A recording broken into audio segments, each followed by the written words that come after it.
It takes a lot of guts to start a YouTube channel, but to me, it takes even more guts to look at your channel, admit you're doing it right, and go back to the drawing board. Exactly 1 year ago, April 20th, that's exactly what I did. Happy Easter to those like myself that celebrate, and happy 420 to anyone that celebrates that. And if you celebrate both,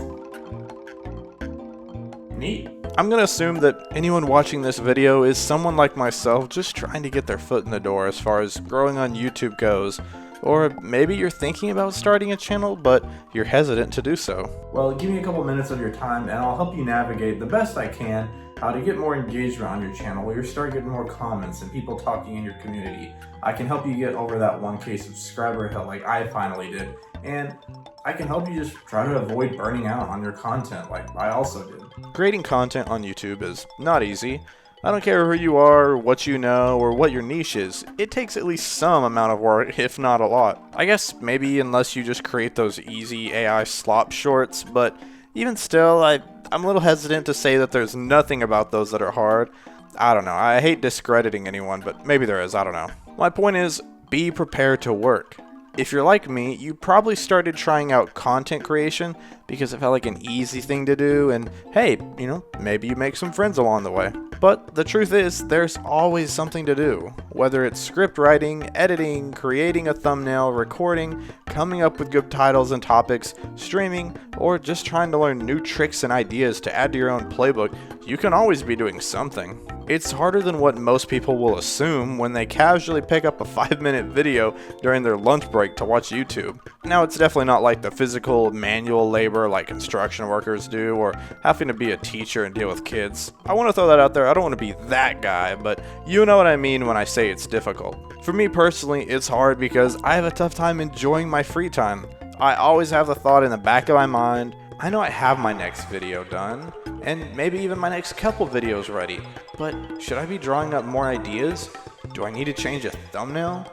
Should I cut a part out or throw in more? It's difficult because it's not like a regular 9 to 5 where once you come home, your work stays there. It doesn't follow you. And don't even get me started on the fact that all small YouTubers will still have to work an actual paying job on the side while doing YouTube. The next big thing, well, for a lack of a better way to put it, you're gonna suck. It's just the truth. But it doesn't have to be a bad thing. When you inevitably suck, because nobody's perfect and bound to have at least 1 or 2 bad videos, if not more like myself, you'll receive criticism. And there are 2 ways to go about it. You can get defensive, leave an angry reply, block them, tell them that they're just a hater, and you can turn around and keep doing the same thing over and over again and keep getting those same comments and not really getting views. Or you can take that criticism and use it to better your content. Now, don't get me wrong, I'm not saying that you should leave a bunch of toxic people just chilling around in your community, or if someone tells you that you're ugly, that getting plastic surgery is the best way to improve your content. I'm just saying, being on YouTube for any amount of time is going to require some rather thick skin. The way I see it, 9 out of 10 people that leave negative comments are not going to have their minds changed, so why even bother? And from personal experience, even if I don't agree with their comment, I'll try my best to respond as respectfully as I can in the moment and ask why they felt that way, what I can do to improve, or I'll just say, okay, I'll work on it. Most of the time, it gets them to stop commenting.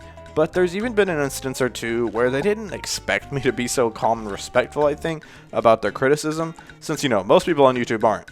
And they actually told me that they subscribed, or at the least left a follow-up positive comment. And finally, the best advice I can offer you is make the content that you want to watch. I cannot stress that enough. Look, there are a lot of channels out there with way more knowledge than me, way more years of experience than me, and way more subscribers than I do. But the one thing that they seem to miss the mark on is that they just kind of tend to lead people away from doing what made them want to start YouTube in the first place. Yes, you should pay attention to your niche. You should check your analytics for retention and click-through rate and keep your title under 50 characters, yada yada yada. But none of that, like zip, matters if you are not enjoying what you're doing. Even if you are growing your channel, you're getting subscribers, you're getting views, what does it matter when you're bored out of your mind or you hate your life because of that YouTube grind set? These channels might know YouTube, but they don't know you.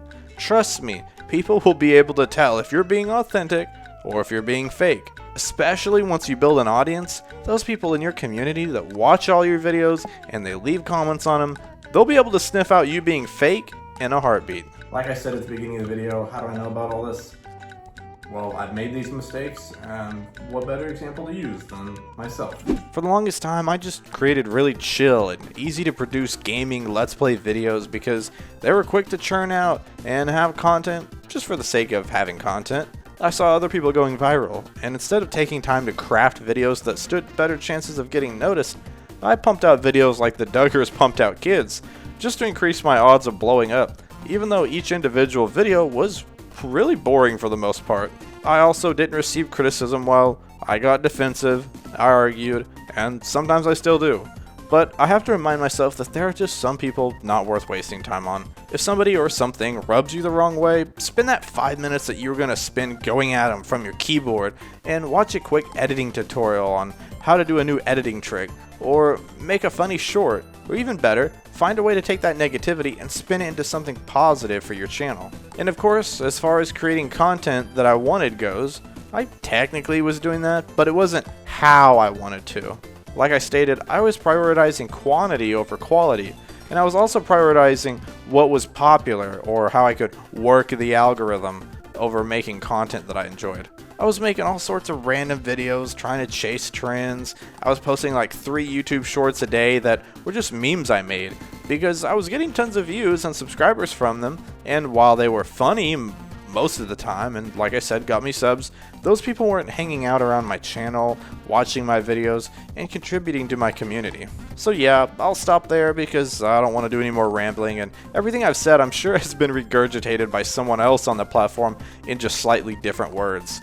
If you got something out of this video or want to join my community, obviously I'd appreciate it if you liked and subscribed, but also consider checking out my community Discord and my Patreon, where the links are going to be in the description. So stay tuned for the next couple videos because, well, it's time we start a new season here at Nog TV.